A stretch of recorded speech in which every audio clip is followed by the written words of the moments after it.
Hello friends, chicken மிளகாய் கறி எப்படி செய்யலான்னு பார்க்கலாம். இதுக்கு வந்துட்டு 3 பொருள் தான் நம்ம சேர்க்க போகிறோம். சின்ன வெங்காயம் ஒரு 10 எடுத்து கட் பண்ணி வச்சுக்கோங்க. இது மிளகாய், ஜீனி மிளகாய்ன்னு சொல்லுவாங்க. இது ரொம்ப காரமாக இருக்கும். இந்த கறிக்கு ரொம்ப கலரும் கொடுக்கும். நம்ம எந்த பொடியும் நம்ம இதில் சேர்த்த போகிறதில்ல.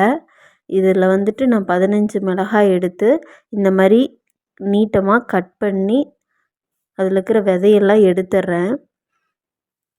15 மிளகாய் எடுத்திருக்கேன். 3/4 கிலோ அளவுக்கு இது கறி இருக்கும். இதுவே ரொம்ப காரமாக தான் இருக்கும். குழந்தைங்க சாப்பிட்ற அளவுக்குலாம் இருக்காது. ஆனால் ரொம்ப காரமாக இருந்தால் தான் நல்லாயிருக்கும். இந்த மாதிரி விதையெல்லாம் தனியாக எடுத்துட்டு நம்ம இந்த மாதிரி மிளகாய் மட்டும் நம்ம போட்டுக்கலாம். அப்புறம் ஒரு சின்ன சைஸ் தக்காளி வந்துட்டு நல்லா புழிஞ்சு எடுத்துக்கோங்க. இதை நான் காட்டுறேன். இந்த அளவுக்கு எடுத்துக்கோங்க. நம்ம வடை சட்டியில் எண்ணெய் ஊற்றிக்கலாம். எண்ணெய் நல்லா சூடானதும் கடுகு போட்டுக்கலாம். இதில் நம்ம கருவேப்பிலை எல்லாம் சேர்த்த வேணாம். கடுகு பொரிஞ்சதும் வெங்காயம் போட்டுக்கலாம்.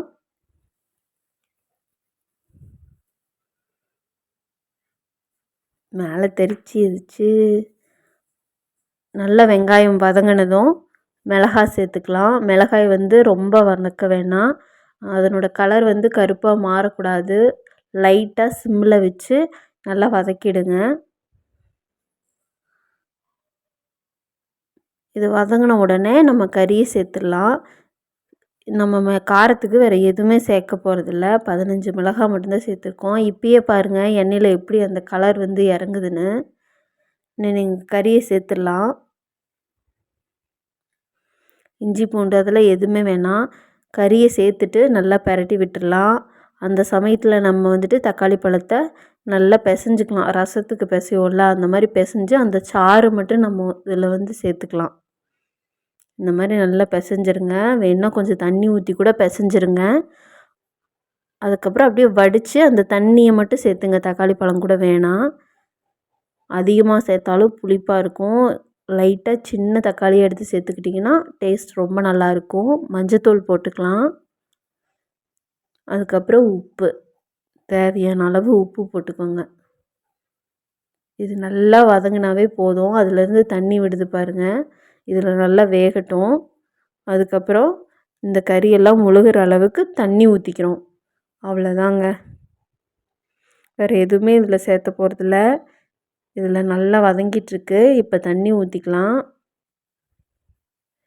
இது நல்லா கொதித்து முடித்ததும் சிம்மில் வைங்க. கொஞ்சம் சிம்மில் வச்சிங்கன்னா தான் உப்புலாம் நல்லா அந்த இதில் கறியில் இறங்கும்.